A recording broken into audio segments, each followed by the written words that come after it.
Bueno, pues gracias a Dios por la oportunidad de que me permite compartir esta cualidad de carácter. Y el día de hoy vamos a ver esta cualidad que es el gozo. Y a veces el gozo se tiene en un concepto o se tiene la definición del gozo es que siempre estar sonrientes, siempre estar con alegría, siempre tener una buena actitud, una buena cara. Tenemos como que esa definición del gozo, de brincar, de danzar, de reír. Y lo que nos dice la Biblia del gozo como cualidad de carácter es mucho más allá, es mucho más que eso, es mucho más profunda la palabra, es más complejo hablar del gozo como una simple emoción. Y vamos a ver lo que dice el libro, su manual. Dice que los sinónimos del gozo son alegría, júbilo, regocijo, deleite y contentamiento. Eso lo marca como sinónimos del gozo, y es a veces lo que se nos ha enseñado o lo que hemos aprendido en cuanto al gozo, ¿no?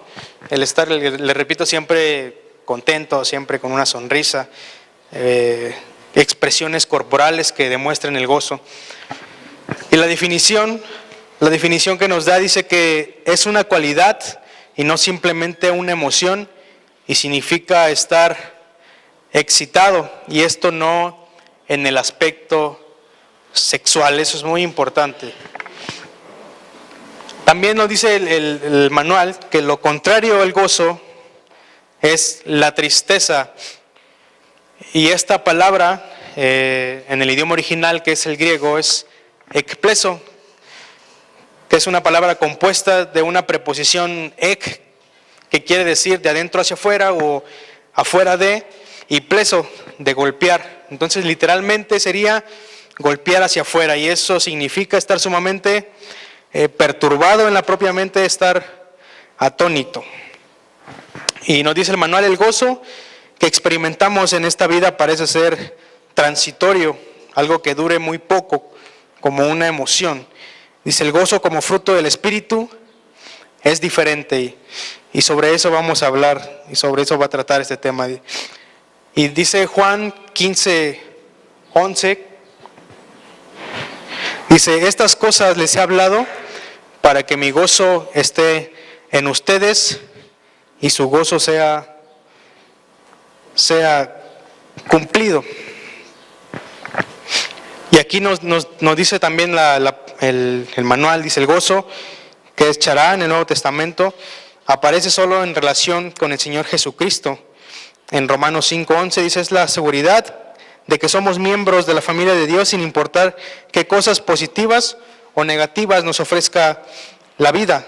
Está íntimamente asociado con la esperanza, que es la confiada certeza de que en última instancia Dios está en control y que algún día vindicará todos los males con el regreso de Jesucristo.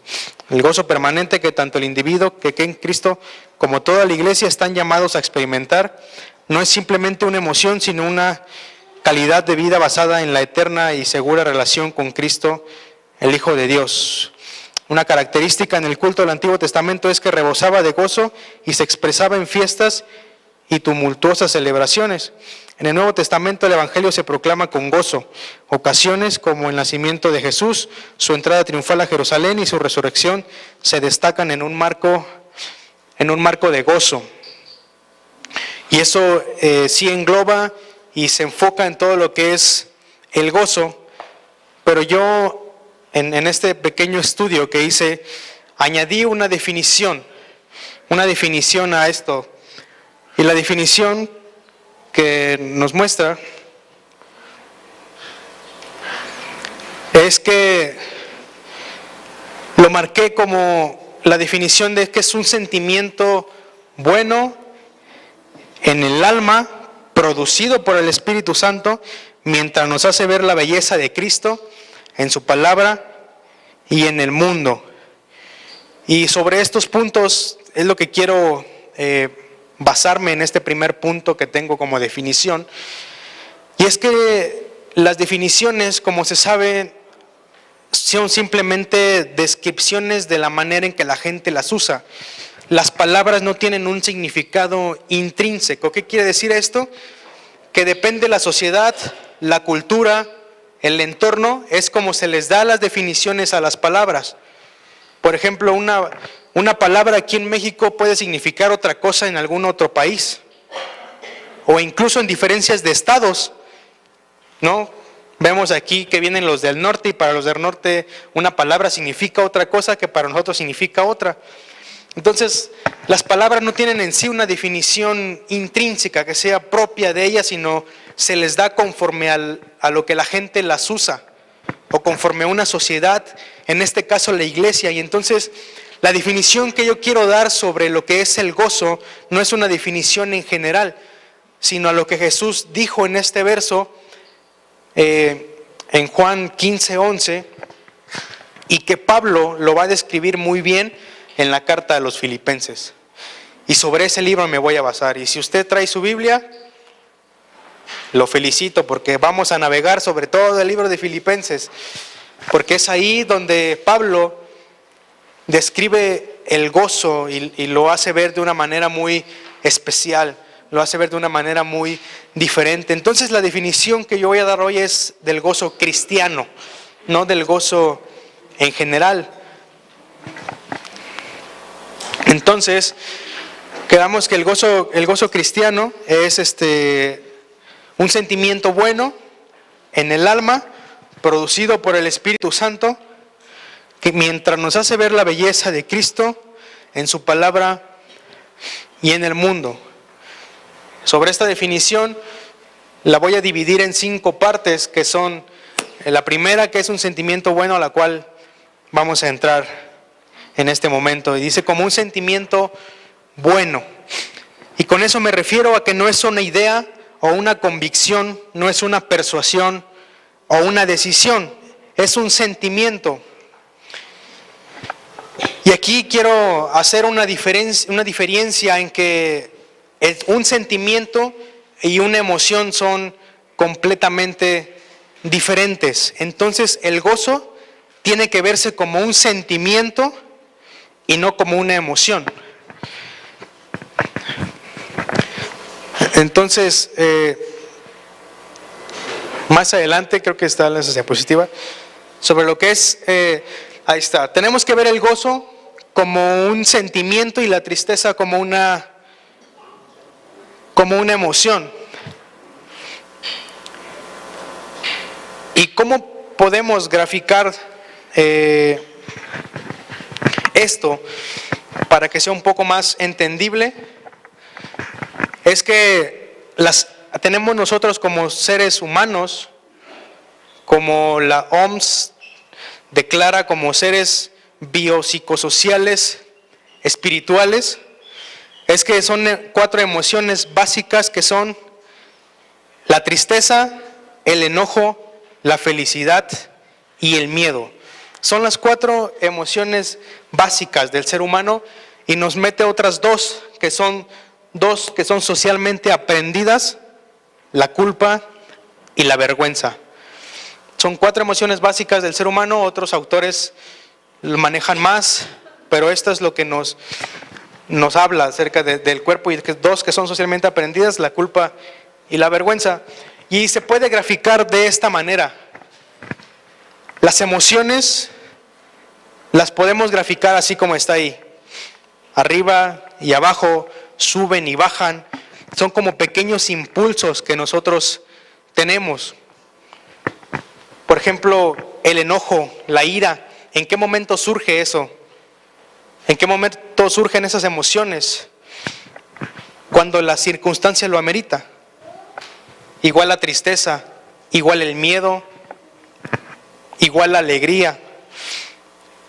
Y las otras 2 también, la culpa y la vergüenza, se dan cuando la circunstancia amerita esas emociones, cuando hace que esos impulsos sintamos de una manera mayor o menor la ira, el enojo, la tristeza, la felicidad, la culpa, o la vergüenza y todas las demás otras emociones que hay. Pero los sentimientos no. Los sentimientos se tienen que graficar o se pueden graficar de esta manera. ¿Qué quiere decir? Que mientras las emociones son impulsos que suben y bajan, un sentimiento debe de permanecer. Un sentimiento debe de verse de una manera lineal, por así decirlo. ¿Y esto cómo lo vemos bíblicamente? Si nos vamos a los evangelios, vamos a ver a un Jesús que vive un sentimiento de una manera lineal en todo tiempo. ¿Y cuál es ese sentimiento? El amor. El amor. Y se puede ver en todos los evangelios, a lo largo de los 4 evangelios, y aún al inicio de Hechos puede verse a Jesús con un sentimiento de amor de una manera lineal, pero también podemos ver emociones, su ira y su enojo en el templo, viendo cómo lucraban en el templo. Lo vemos con la muerte de Lázaro, lo vemos en las bodas de Caná, y vemos también durante ese sentimiento lineal que él tenía, que era el amor, vemos también esos despuntes de emociones que Jesús tenía. En el huerto de Getsemaní, antes de morir, vemos cómo se inunda en tristeza. Vemos que su grado de estrés llega a un nivel incluso donde dice que a él le brotaban gotas de sangre en la cabeza, y eso es por un estrés inmenso en donde nuestros vasos sanguíneos ya hay un momento en donde no aguantan y explotan. Los derrames en el ojo es por eso. Entonces vemos esos despuntes de emociones durante toda la vida de Jesús, pero un sentimiento que es lineal, un sentimiento que es lineal en él. Entonces debemos de ver el gozo como ese sentimiento, como siempre estar en gozo, dependiendo o no dependiendo de esos despuntes que tengamos con las emociones. Y eso lo vamos a ver más adelante. Algo que caracteriza tanto emociones como sentimientos e ideas es que nosotros no tenemos el control inmediato de ellos. O sea, nosotros no podemos tronar los dedos y que de repente nosotros seleccionemos qué emoción o qué sentimiento sentir. Es algo de lo cual nosotros no tenemos un control. No podemos controlar nuestros sentimientos. No podemos controlar nuestras emociones. Eso es algo, eso es una verdad. No podemos decidir sentir algo. Y había un ejemplo que decía que si tú fueras a acampar a un bosque y estás en tu tiendita de campaña y de repente sales en la noche a hacer tus necesidades y se te aparece de repente un oso muy grande, entonces no creo que te pares enfrente y digas, bueno, es un oso muy grande, se ve que tiene uñas muy afiladas, me puede hacer daño, entonces en este momento debo de sentir miedo. No podemos hacer eso con nuestro cuerpo. No podemos decir, bueno, entonces tengo que sentir valor para echar a correr. No podemos. El miedo nos paraliza muchas de las veces. U otras de las veces el miedo hace que nuestro cuerpo tenga una mayor capacidad de reacción, dependiendo de la persona y dependiendo de la circunstancia. Entonces, las emociones no funcionan así. No puede hacer que las cosas pasen, o no podemos tener el control de esas cosas cuando pasan. Y esto significa que la Biblia está llena de mandamientos a los cuales quedan fuera de nuestro control inmediato para hacer. Nos manda a regocijarnos, nos manda a temer, a estar agradecidos, a ser misericordiosos. Y eso es algo que a veces de manera inmediata no podemos hacerlo, pero la Biblia nos los demanda. Y algo en lo personal, cuando leo la palabra, me siento culpable porque hay cosas que me demanda que en ese momento no puedo sentir, pero que me las está demandando y me las está pidiendo. Y entonces ahí vemos San Agustín tiene una frase que dice: Señor, manda lo que tú quieras, pero permite hacer que esas cosas pasen. Dice: Padre, ordena lo que quieras y permite lo que ordenas. Esa es la frase. Ordena lo que tú quieras y permite lo que ordenas. Porque San Agustín sabía que también Dios demandaba cosas que él no podía hacer en ese momento. Y por eso decía: permite que yo pueda sentir eso que tú quieres que sienta por ti. Permite que tú hagas, que yo haga las cosas que tú quieres hacer, tanto para ti que para conmigo. Entonces, el primer punto, hablando del sentimiento bueno, eso quiere decir que nosotros tenemos que ver el gozo como un sentimiento y no como una emoción, no como algo que solamente despunta en algunas circunstancias. El gozo no puede verse como esa emoción de solamente hace un momento en la alabanza, por el tipo de ritmo que llevan las canciones. Entonces debo de sentir gozo en ese momento, sí, pero no debe de ser solamente despuntes de una emoción, sino de un sentimiento. Y el segundo punto de la definición que di es que el gozo cristiano es un sentimiento bueno. Y el segundo punto es en el alma. Por lo tanto, ahí está, un sentimiento bueno, dice, en el alma. Y por lo tanto debo de atraer su atención aquí en que no me refiero, como yo le decía, al cuerpo, sino el alma es esa parte inmaterial de mi personalidad que va a experimentar el gozo. Y el cuerpo es el que tiene efectos sobre eso que mi alma está experimentando. Mi alma es la que debe experimentar el gozo, pero el cuerpo es el que debe de reflejarlo, por así decirlo. El cuerpo podría tener esos efectos, como sentir esas ganas de llorar, incluso sentir una sensación en el estómago, pero ninguno de esos efectos que tiene el cuerpo es gozo, sino que el gozo es algo distinto, porque nuestro cuerpo es una mezcla de músculos, de químicos, átomos, de muchas otras cosas, pero cuando todas esas cosas reaccionan solamente es un evento moral. ¿Y a qué me refiero con esto? Que el cuerpo no tiene un lado bueno ni un lado malo. ¿Sí me explico? Cuando todas esas cosas reaccionan es un evento moral. Cuando digo que mi cuerpo no tiene un lado bueno y un lado malo, es que, un ejemplo, es que yo puedo mover mi mano derecha hacia adelante y hacia atrás. Y eso es un evento de mi cuerpo.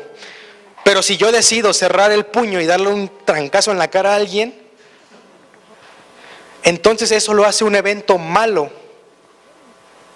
Pero si también yo decido estirar mi brazo y darle un abrazo a alguien, ¿eso qué lo hace?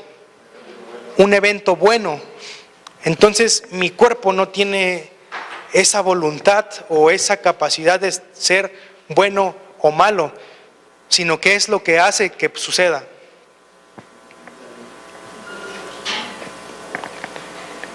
Hace que yo haga que eso pase. Y eso solamente se da en el alma, que también se expresa como nuestra mente, como la capacidad que tenemos nosotros de tomar las decisiones buenas y malas. El alma es la esencia de lo que yo soy, mi cuerpo no. El alma es la esencia de lo que cada uno es. Y el alma es la que imparte esa virtud de lo que es bueno y lo que es malo a las dimensiones físicas de mi vida. Y la Biblia claramente dice que es bueno sentir gozo en Dios y es malo sentirse ansioso y triste por diversas situaciones. Y por lo tanto existe una bondad y maldad en estas emociones y no son meramente movimientos físicos, sino son movimientos del alma. Y el tercer punto dice que son producidos por el Espíritu Santo, lo cual esto es claro el por qué yo no puedo mandar que estas cosas ocurran. Se llama fruto del Espíritu y eso lo vemos en Gálatas 5:22, como lo veíamos en el manual, ¿no?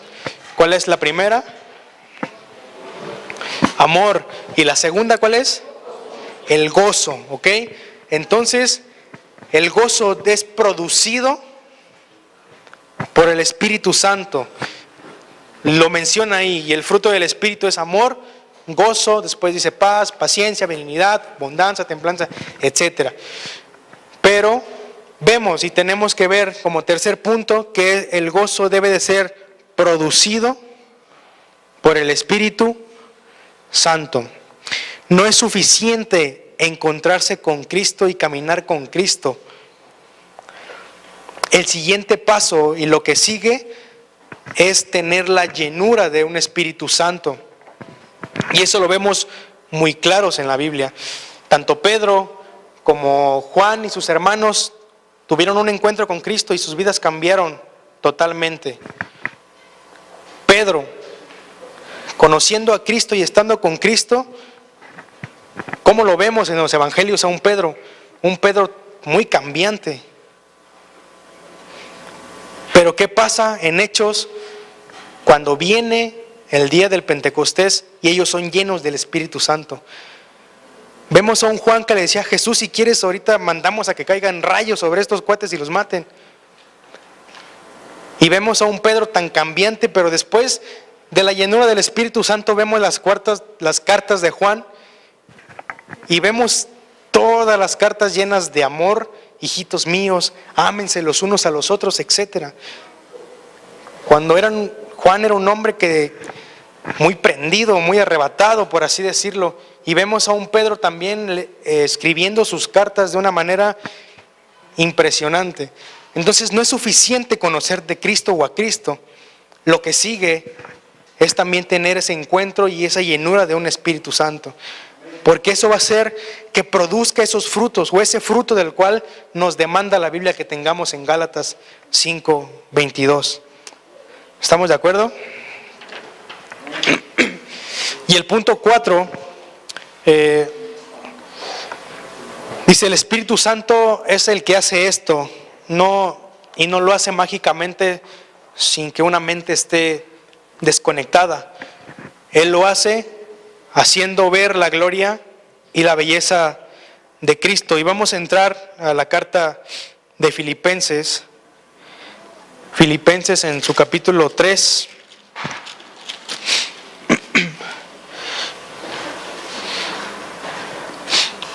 Filipenses en su capítulo 3, versículo 1 dice: por lo demás, hermanos, gócense en el Señor. A mí no me es molesto el escribir las mismas cosas, y para ustedes es seguro. Y lo repito, por lo demás, hermanos, ¿qué dice? Gócense en el Señor. Pero te voy a hacer una pregunta. ¿Cómo te regocijas en el Señor? ¿O cómo puedes regocijarte en el Señor si no sabes nada de Él? ¿Cómo lo puedes hacer? Dice, por lo tanto, hermanos, gócense en el Señor. Pero te digo, ¿cómo te regocijas en el Señor si no sabes nada de Él? ¿Cómo te regocijas en el Señor si no ves cosas que causen gozo en tu vida? ¿Cómo puede ser posible tal cosa? ¿Cómo puedes gozarte de algo que el Señor mismo no te hace sentir? No se puede. Ciertamente no se puede. Y esa es la obra del Espíritu Santo. O sea, que no tenemos un apagador o un interruptor que nos haga sentir esas cosas. El Espíritu Santo dado, según lo que dice Juan 16:14, es para glorificar a Cristo. Pues por eso que el Espíritu Santo viene a nuestras vidas, para glorificar a Cristo mismo. Lo que significa que el Espíritu Santo debe de abrir lo más profundo de nuestro ser para que veamos las bellezas de Cristo. Y es aquí cuando yo veo a Cristo, todo lo que Él es y todo lo que Él ha hecho en mi vida, entonces viene y surge el gozo en mi vida. Simplemente en primera por lo que Él es. Y lo segundo, por lo que Él ha hecho en mi vida. Y si yo me pusiera a contar lo que Dios ha hecho en mi vida, no termino nunca.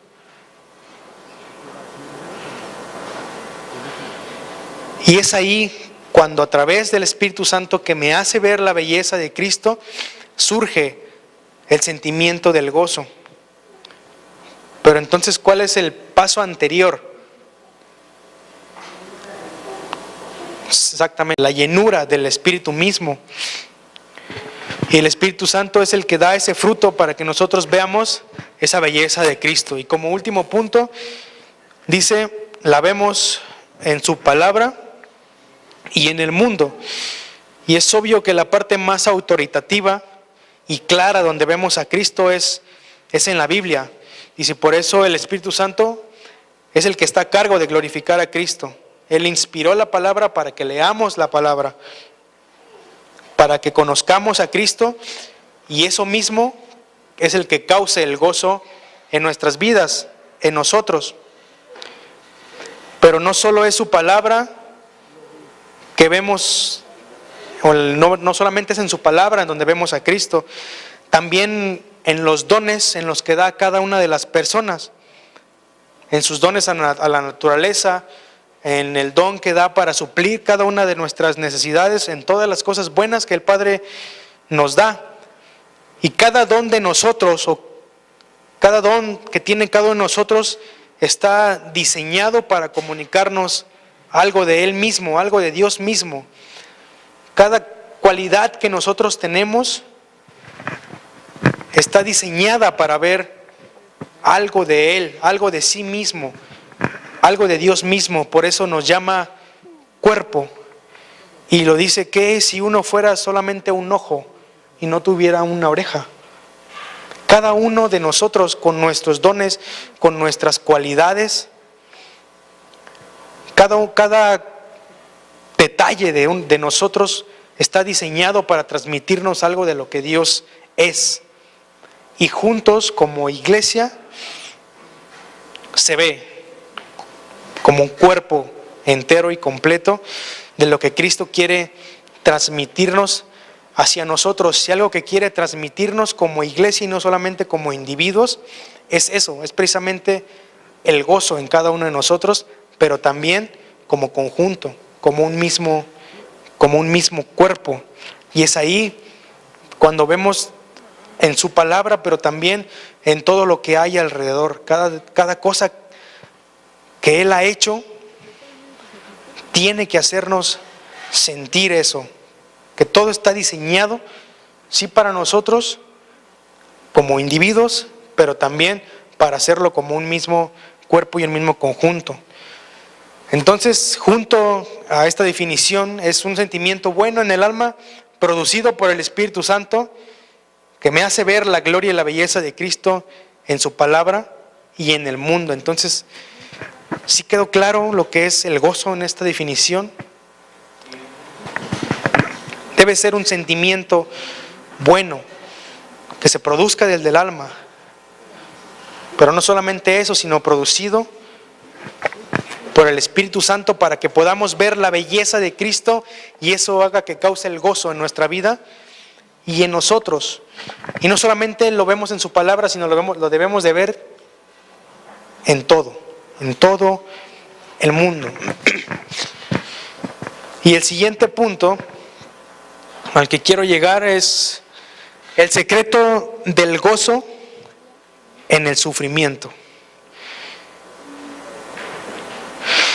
Si es una verdad que Dios es más glorificado en nosotros cuando estamos más satisfechos en Él. ¿Se entiende esa parte? Dios es más glorificado en nosotros cuando estamos más satisfechos en Él. Y vamos a ver Filipenses 1, 20 y 21.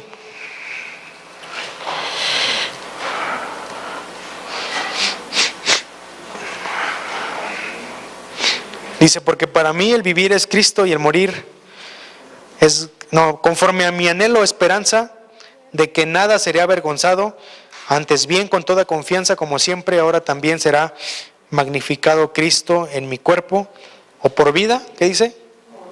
O por muerte. Mas si él dice, porque para mí el vivir es Cristo y el morir es ganancia. Entonces, el gozo o la satisfacción debe verse como un mandato, como los había dicho al principio. No debe ser opcional el no sentirlo.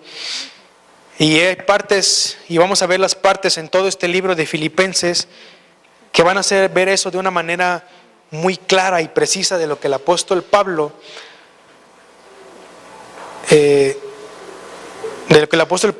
hizo a través de lo que Jesús había dicho anteriormente.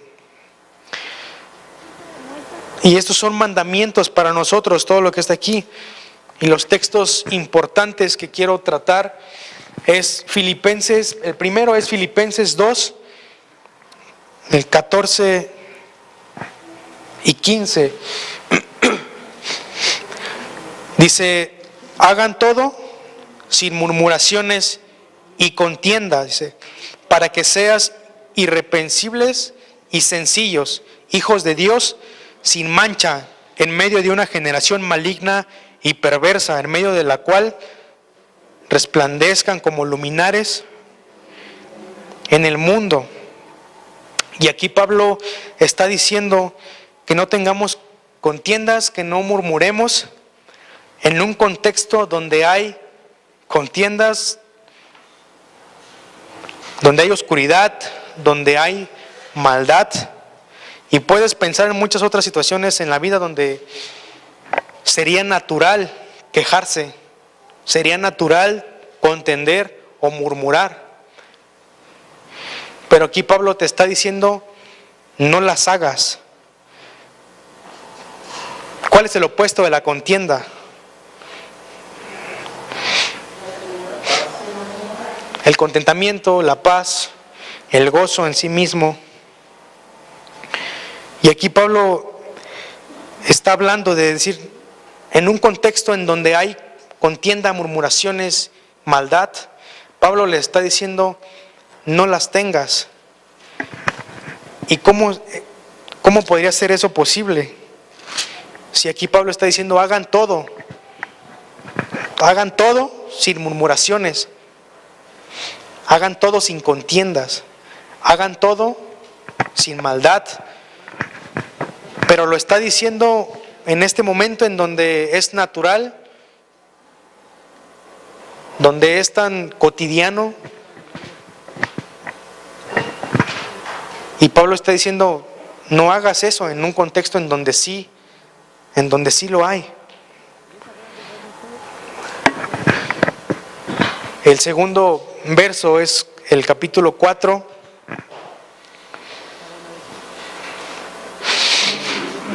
Capítulo 4, versículo 10 dice, en gran manera me gocé en el Señor de que ya al fin habéis revivido vuestro cuidado de mí, de lo cual también estabais solícito, dice, pero les faltaba la oportunidad. Otro texto que nos habla es el capítulo 1.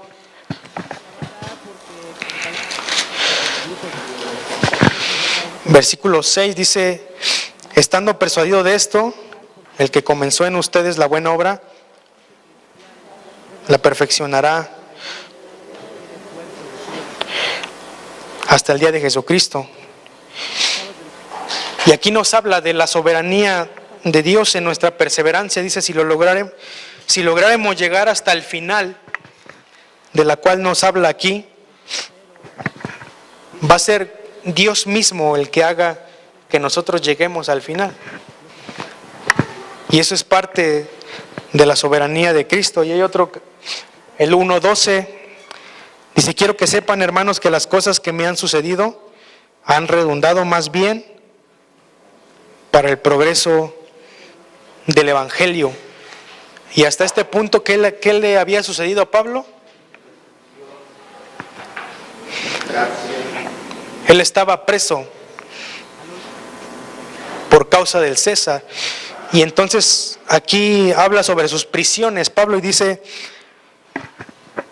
mis prisiones han resultado en que toda la casa de César ahora sabe que yo estoy preso por el nombre de Cristo.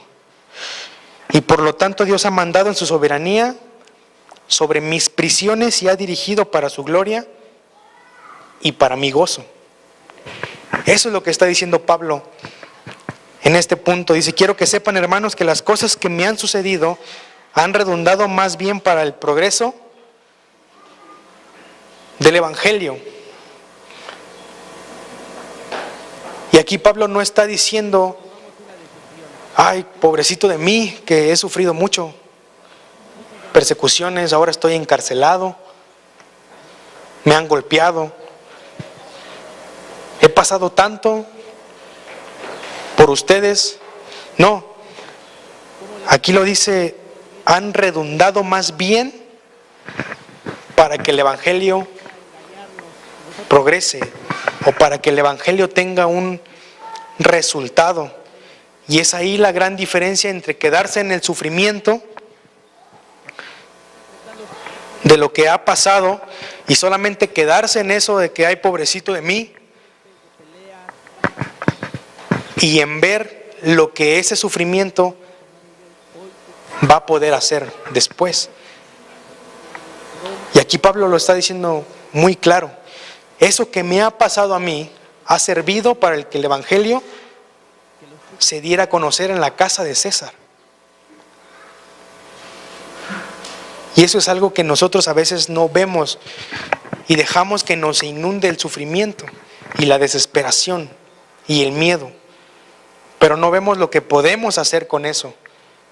Y aquí Pablo al final está dirigiendo todo esto hacia la gloria de Cristo, sí, pero también para su propio gozo.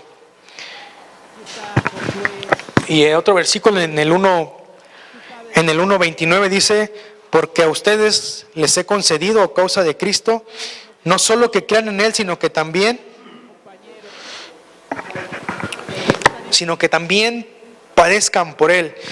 Y aquí vemos en su soberanía de Dios dos regalos: el regalo de la fe, pero también el regalo del sufrimiento. Y tenemos que entender que Dios es soberano cuando nos dará fe, pero también Dios es soberano cuando nos va a dar sufrimiento. Y eso a veces para nosotros es injusto. O la mayoría de las veces para nosotros es injusto. Pero tenemos que entender ahora que es la soberanía de Dios. Y Dios va a ser soberano cuando nos dé fe, cuando nos dé sustento, cuando nos dé prosperidad. Pero también Dios va a ser soberano cuando nos dé persecución, cuando nos dé tristezas, cuando nos dé angustias, cuando nos dé sufrimientos. También ahí Dios va a ser soberano y también Dios ahí debe ser glorificado. No solamente cuando nos abunda todas las cosas buenas, sino también cuando nos abunda todas las cosas que nos causen dolor y sufrimiento. Es lo que nos dice este versículo, que Dios va a ser soberano sobre esas dos cosas, cuando nos dé fe, pero también cuando nos dé sufrimiento. Y esos son dos de los regalos que vemos en este versículo. Y el 3:21 refuerza esto, porque dice: el cual transformará el cuerpo de humillación nuestra para que sea semejante al cuerpo de la gloria suya, por el poder con el cual puede también sujetar a sí mismo todas las cosas. Y para que suceda eso tenemos que entender lo del versículo anterior, que Dios es soberano aún en el sufrimiento. Y que aquí dice: el cual transformará el cuerpo de la humillación nuestra para que sea semejante al cuerpo de gloria, al cuerpo de la gloria suya, dice, por el poder con el cual puede también sujetar a sí mismo todas las cosas. Y en el 4:19 dice: mi Dios pues suplirá todo lo que les falta conforme a sus riquezas en gloria en Cristo Jesús. Aquí vemos otra vez la soberanía de Cristo. Y esa es la clave del gozo. Que nosotros entendamos que por la soberanía de Dios y la dulzura de Cristo, el gozo debe ser siempre, siempre, siempre en nosotros, como individuos, pero también como un cuerpo en Cristo, que es la iglesia.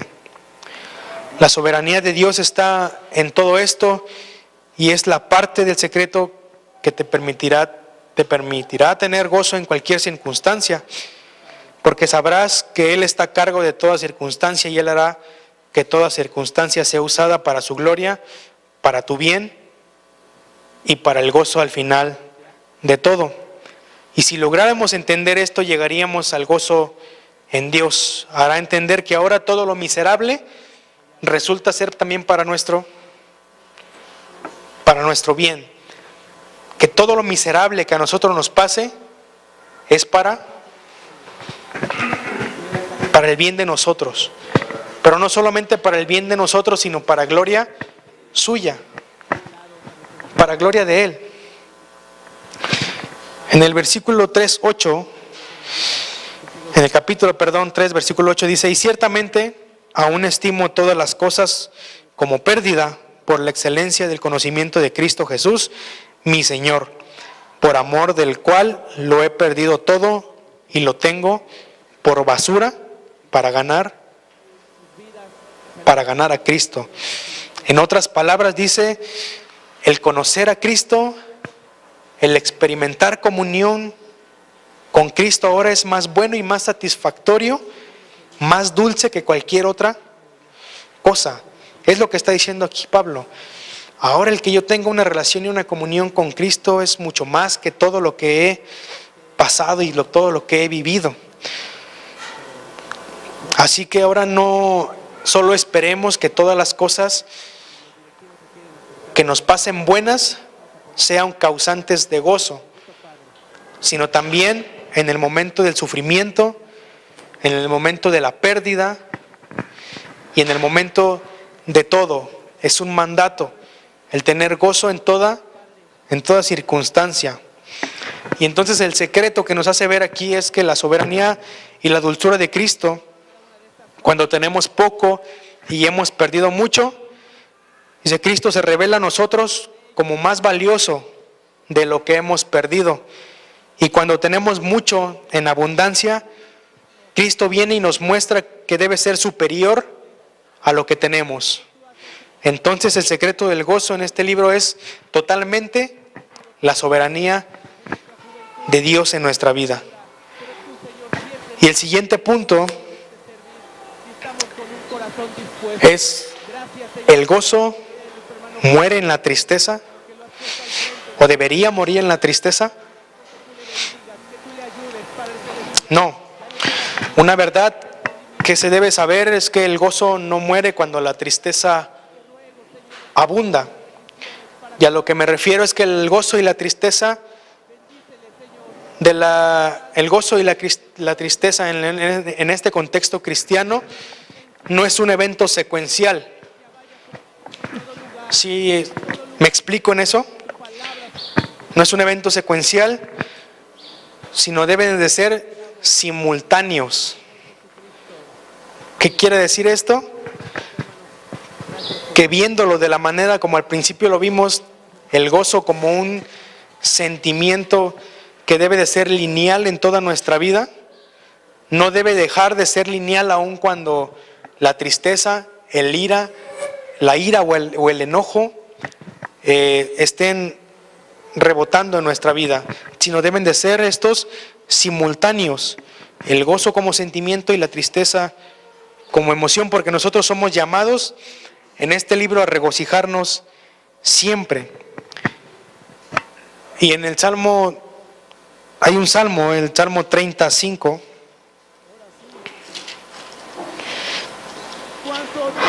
Salmo capítulo 30, versículo 5, dice: porque un momento será su ira, pero su favor dura toda la vida. Por la noche durará el lloro y en la mañana vendrá la alegría. Y a un punto de vista pudiera parecer esto una contradicción a lo que estoy diciendo, que tanto la tristeza y el gozo deben de ser simultáneos y no secuenciales. Y estoy consciente de eso, pero no creo que sea una contradicción a lo que se dice, porque hay tipos de gozo en donde es libre de dolor, donde el gozo es libre de tristeza, donde el gozo es libre de llanto, y por naturaleza siempre queremos eso. Por lógica, por naturaleza siempre queremos experimentar el gozo libre de cualquiera de esas cosas. Pero no es así. Vamos a Filipenses 3,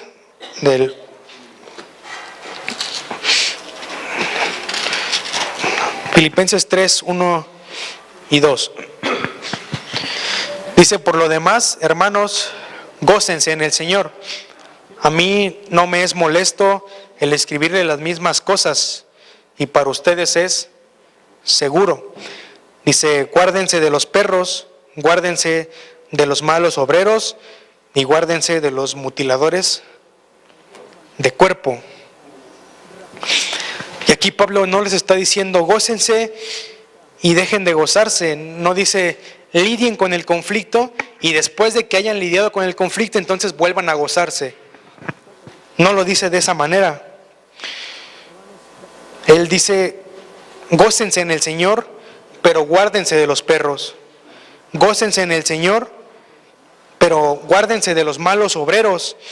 Gócense del Señor, pero guárdense de los mutiladores del cuerpo. Por lo tanto, es simultáneo. Las dificultades y los conflictos de nuestra vida vienen, y aquí dice Pablo, y aunque vengan, debes de gozarte. Dice: gózate, pero cuídate de los perros. No dice gózate, cuídate de estos cuates y después, cuando hayas acabado el problema, vuelve a gozarte. No lo dice así, sino que durante todo ese transcurso siempre dice: gózate en el Señor. Y en el capítulo 3, versículo 18, dice: porque por ahí andan muchos, de los cuales les dije muchas veces, y aún ahora lo digo llorando, que son enemigos de la cruz de Cristo, el fin de los cuales será perdición, cuyo Dios es el vientre y cuya gloria es su vergüenza, que solo piensan en lo terrenal. Y Pablo les está explicando anteriormente les está explicando acerca de los perros, de los que hacen maldad y de los mutiladores. Y esto lo dice más adelante, dice en el 4:4, dice: regocíjense en el Señor siempre. Otra vez les digo, regocíjense. Regocijaos en el Señor siempre. Dice: otra vez les digo, regocíjense. Y la repetición quizá es para decir, sí, en verdad me refiero a siempre, porque lo repite. Dice: regocíjense en el Señor siempre. Y le vuelve a decir: otra vez les digo, regocíjense. Porque les está diciendo: ya les enseñé cómo deben de gozarse y llorar al mismo tiempo. Porque en esta misma carta les está diciendo: hermanos, gócense, y después les dice: hermanos, yo llorando les digo sobre estos de los cuales ahora son enemigos de la cruz. Y entonces Pablo les está diciendo en el 4:4, gócense en el Señor otra vez, gócense, porque yo ya les enseñé cómo gozar y cómo llorar al mismo tiempo.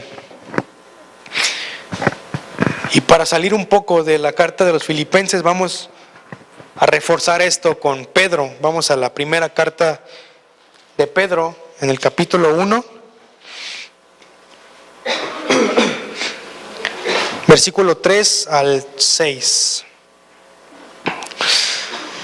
¿Ya lo tienen? Dice: bendito el Dios y Padre de nuestro Señor Jesucristo, que según su grande misericordia nos hizo renacer para una esperanza viva, por la resurrección de Jesucristo de los muertos, para una herencia incorruptible, incontaminada e inmarcesible, reservada en los cielos para ustedes, que son guardados por el poder de Dios mediante la fe, para alcanzar la salvación que está preparada para ser manifestada en el tiempo postrero, en lo cual ustedes, dice, se alegran, aunque por ahora, por un poco de tiempo, si es necesario, tengan que ser afligidos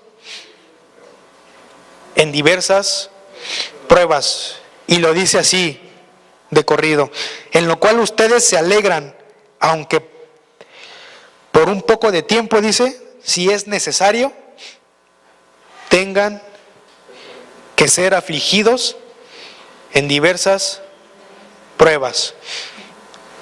Entonces, ¿cuál era el subtítulo de este punto? Es que el gozo debe morir en la tristeza. No, sino que debe de ser de una manera simultánea. Y eso es lo que lo querías llevar al principio cuando les decía que el gozo debe ser un sentimiento. El gozo en nosotros para con Dios debe permanecer siempre, pese a la tristeza o pese a cualquier otra cosa. Y segunda carta a los Corintios 6:10.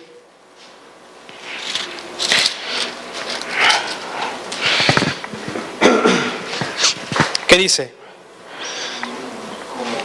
Dice: como entristecidos, mas siempre gozosos, como pobres, mas enriqueciendo a muchos, como no teniendo nada, mas proveyéndolo todo.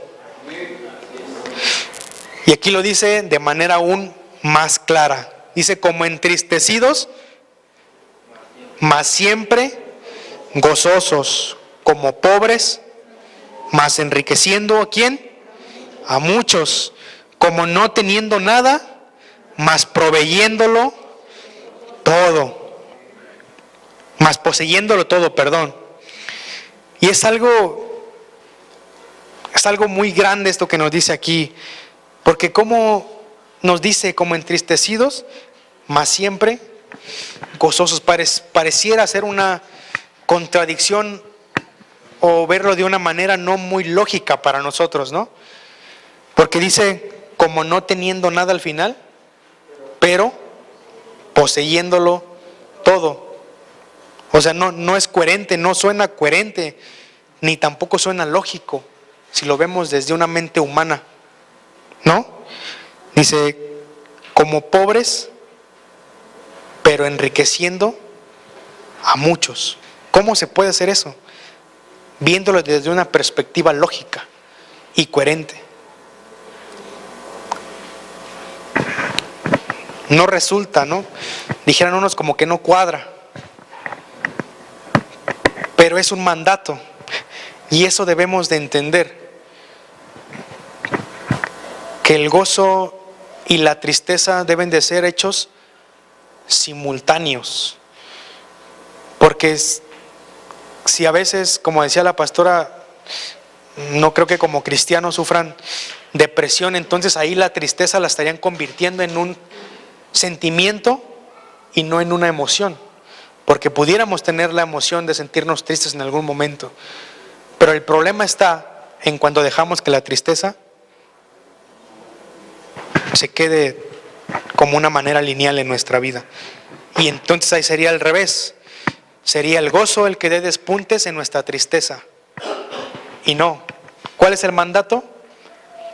En que siempre estemos gozosos a pesar de las aflicciones, las pruebas, las tristezas, los miedos, los enojos, la ira. El gozo sobre todas las cosas. El gozo sobre todas las pruebas. El gozo sobre todos los enojos. El gozo sobre cuando hay contiendas, cuando hay murmuraciones, cuando hay chismes, cuando hay personas que nos quieran hacer mal. Dice, aún con los mutiladores del cuerpo. Sí podemos entender desde otra perspectiva lo que es el gozo, hablando de un gozo en Dios. No solamente es cantar, danzar, bailar, reír, no es tener todo el tiempo la cara con una sonrisa. Ya. Eso no es gozo. Como yo les decía, es resultados de nuestro cuerpo, de lo que nuestra alma puede hacer a través del Espíritu Santo.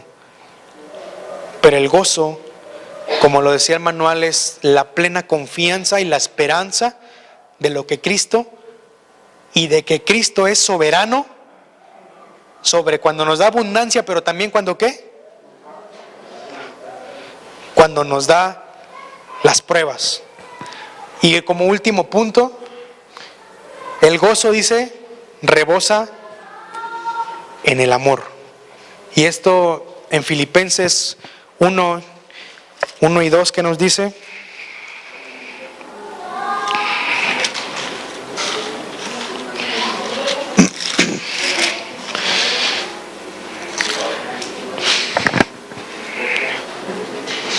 Filipenses 2, 1 y 2, ¿qué dice?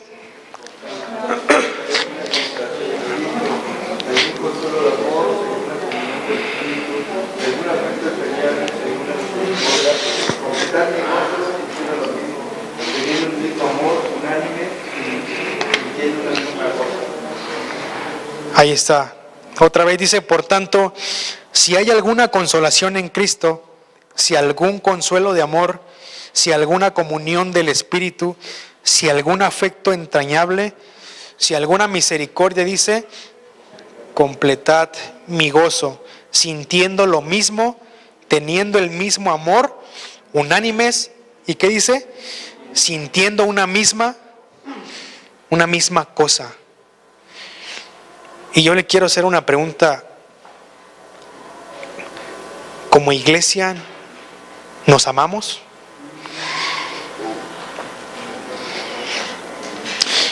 ¿Como cuerpo nos amamos?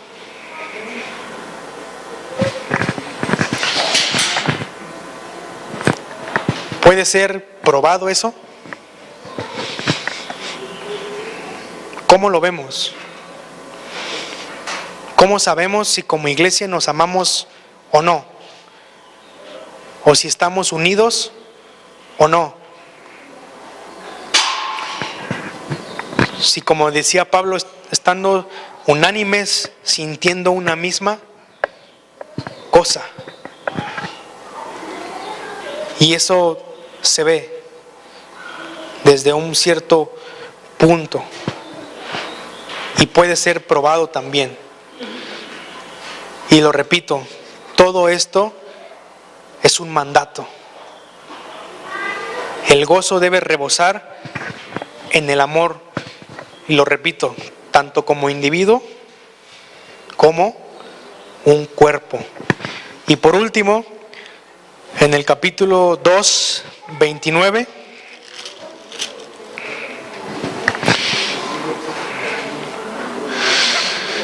que dice, recibidle pues en el Señor con todo gozo y tened una estima a los que son como Él. Y este verso o esta parte está hablando de Epafrodito. Y aquí Pablo les está diciendo, recíbanle en el Señor con todo gozo y tengan una estima con Él. Porque si leemos esa parte, Pablo le está diciendo es el amor por una persona que casi muere por el Evangelio a causa de ustedes. Recíbanle a esa persona con ese gozo porque Él está dando la vida para que ustedes conozcan del Evangelio. Y es posible que Epafrodito llevara esta carta, esta misma carta que acabamos de leer, la llevara a la iglesia en Filipos. Y Pablo les está diciendo, recíbanla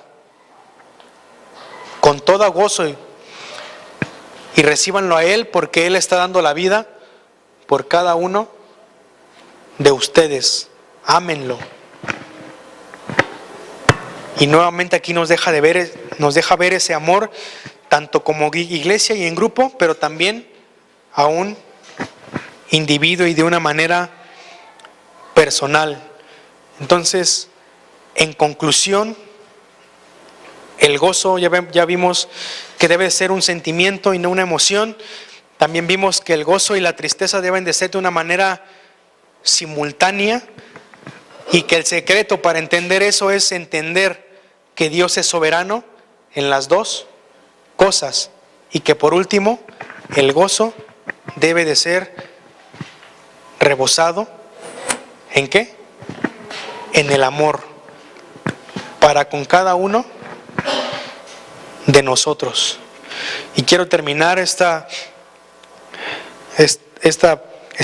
predicación con una oración, y así como estás, quiero que cierres tus ojos y medites un poco en cómo tú has experimentado lo que es el gozo y en cómo Dios ahora te ha hecho entender lo que es el gozo en Él. Y que podamos decirle, Padre, gracias Señor por hacerme ver que el gozo en ti es mucho más de lo que yo creía y que el gozo debe ser en ti en base a lo que tú eres para conmigo, Señor. Que no permita, Señor, que el gozo se vaya de mi vida. Que no permita, Señor, que la tristeza, la angustia, la necesidad, la ira, las necesidades personales, Señor, las complicaciones, tanto con mis hijos, como en mi matrimonio, como en mi trabajo, tanto con la iglesia, me quiten tu gozo, Señor. Y gracias por hacerme ver que tú eres soberano, Señor, en las dos cosas. Que tú eres soberano, Señor, cuando nos haces sentir ese gozo, pero también eres soberano, Señor, cuando somos afligidos en diversas pruebas y que aún ahí tu gozo debe rebosar en cada uno de nosotros y nuestras vidas, Padre. Ayúdanos, Señor, a verte con ese gozo, Señor, que tú has puesto en nosotros, Padre, y a gozarnos siempre. Sabemos, Padre, que vivimos en una sociedad donde la maldad está al día, Señor, donde vivimos en una sociedad violenta, Padre, llena de cosas malas, cosas que hacen que nosotros mismos murmuremos, cosas que hacen que nosotros mismos entremos en contiendas. Pero tú nos dices, en ese contexto en el que vives, no las hagas, sino gózate en mí, porque yo soy soberano sobre todas esas cosas.